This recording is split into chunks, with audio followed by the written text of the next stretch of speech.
Welcome to the Genius Factory. Enjoy the video. In this video, I will explain how to start a Fiat 500 manual. First, always ensure your parking brake is engaged for safety before you begin. Next, confirm that your gear shifter is in the neutral position. This prevents any unexpected lurches when the engine starts. Finally, fully depress the clutch pedal with your left foot, holding it down firmly. This prepares the car for ignition. With the clutch still depressed, insert your key into the ignition. Turn the key clockwise to the on position and then continue turning it to the start position. You'll hear the engine crank and then come to life.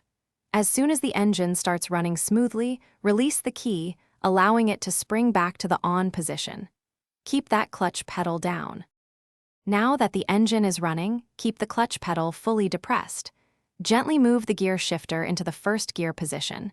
You might feel a slight resistance, but it should slide in smoothly. Once in first gear, you're almost ready to move.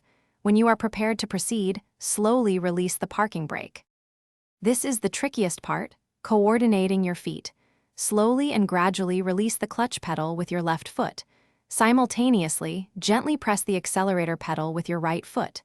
Listen to the engine sound. As it starts to drop slightly, you've found the friction point. Continue to accelerate and fully release the clutch for a smooth takeoff. Practice makes perfect. Thanks for watching. If you found this helpful, don't forget to like and subscribe.